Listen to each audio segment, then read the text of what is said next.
তুমি যাইও না, তুমি আমার একমাত্র ভাতার, মানে একমাত্র স্বামী। তো এই ব্লু ফেরিওয়ালা লাইলার কাছে, মানে মামুনের লাইলা।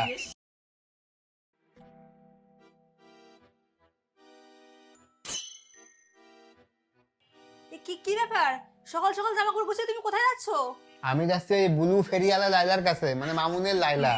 মানে বুঝলাম না, লালার কাছে যাচ্ছ মানে কোন লালার কাছে যাচ্ছ তুমি? ও তুমি বুঝবা না, তুমি ঘুমাও। আরে মামুন লাইলাকে একদম চুষে ফকির করে দিছে। না, লাইলার সাথে আমার কথা হয়েছে।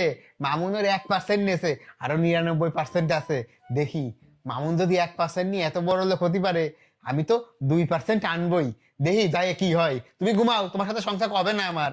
বাদ দাও, ভুলে যাও আমারে। এই না না না না না, তুমি চলে গেলে আমার কি হবে বলো? তুমি জানো না প্লিজ। তোমার কি হবে তো আমি কি করে কব? এখন লালা সিট ফাঁকা, কেউ ঢোকার আগে আমি লাগেজটা নিয়ে পক করে ঢুকে পড়বো। কি মজা! শোনো শোনো, লালার বয়স অনেক বেশি, তোমার বয়স অনেক কম, তোমার সাথে একদমই মানাবে না। তুমি যখন রাস্তা দিয়ে ওকে নিয়ে হাঁটবা তখন সবাই তোমার থেকে হাসবে, খুব বাজে কথা বলবে। আরে থৌ তুমি। লাইলা এমনিতেই কম বয়সী ছেলে পছন্দ করে, আর আমি তো দেখতে শুনতে হেভি আছি। লাইলা আমি যাওয়ার সাথে অ্যাকসেপ্ট করে নেবে, আর আমি লাগেজ খান নিয়ে টুক করে ঢুকে পড়বো। এই না না না না না।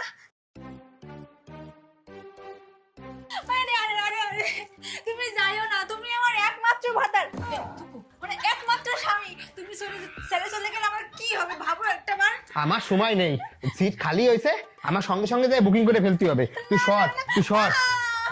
আরে আরে আমার স্বামী লয়লা, ওই বয়স্ক বেডি, ওর জন্য সব ইয়াং ইয়াং ছেলেরা বউ সংসার ফেলে দৌড়াচ্ছে, ওর জন্য আজকে আমারটাও চলে গেল।